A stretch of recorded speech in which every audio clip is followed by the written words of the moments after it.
মৎস্য সম্পদে দেশের অর্থনীতিকে সমৃদ্ধ করতে চাহিদার সঙ্গে সমন্বয় রেখে বাজারে সম্প্রসারণে প্রাতিষ্ঠানিক গবেষণা বাড়ানোর তাগিদ দিলেন বাণিজ্য প্রতিমন্ত্রী আহসানুল ইসলাম টিটু।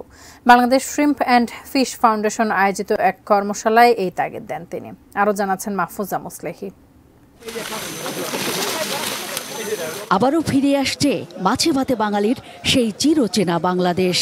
কোরাল এবং চিংড়ি সহ দেশীয় মাছের বাজার সম্প্রসারণে চলছে নানা চেষ্টা।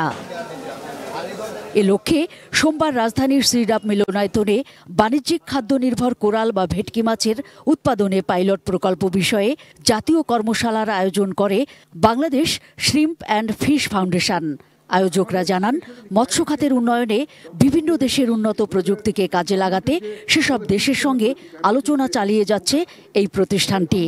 এই ক্লাইমেট চেঞ্জটিকে যদি অ্যাড্রেস করতে চাই, চিংড়ি এবং মেরিন যে কোস্টাল ফিশারিজ এটাকে ডেভেলপ করার জন্য অ্যাটলিস্ট আমরা যদি একটা ছোট জয়েন্ট কমিটি করে দিতে পারি, প্রাইভেটলি থ্রু দি কার্ডিসি অফ মিস্টার ভেরাপাত আমরা থাই ইউনিয়নের টিমকে দুবাই এনেছিলাম এবং তারা বলছে কিভাবে সি বাসের ফিট করা যায়।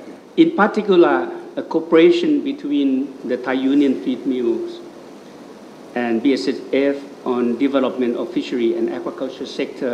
তবে এই খাতের চ্যালেঞ্জগুলো তুলে ধরার পাশাপাশি সম্ভাবনার কথাও তুলে ধরেন ব্যবসায়ী, খামারি, গবেষক এবং নীতি নির্ধারকরা। ওয়ার্ল্ডে ভেটকির একটা বিশেষ চাহিদা আছে, এক্ষেত্রে টোটালি কোনো রিস্ক নাই। আমিও স্যার 5000 সিবাস নিয়ে গিয়েছি, এর মধ্যে কোনো ডিজিজ নাই।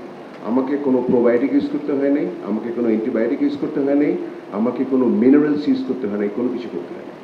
So the cost of production is just the feed and the pond management. শুধু সিবাস না, আমাদের ভবিষ্যতে কোস্টাল একুয়াকালচারটাকে যদি আসলে অ্যাড্রেস করতে হয়, শুধুমাত্র বাগদার উপরে নির্ভর করলে আমাদের আর চলবে না। আমাদের এখানে কিন্তু পলিকিট চাষ হয়, আমি দেখেছি খুব ভালো ফলাফল পাওয়া যায়। খুব একটা চ্যালেঞ্জের মুখোমুখি হবে বলে আমার মনে হয় না। একসময় আমরা ফিশ মিল অলমোস্ট ইম্পোর্ট করতাম।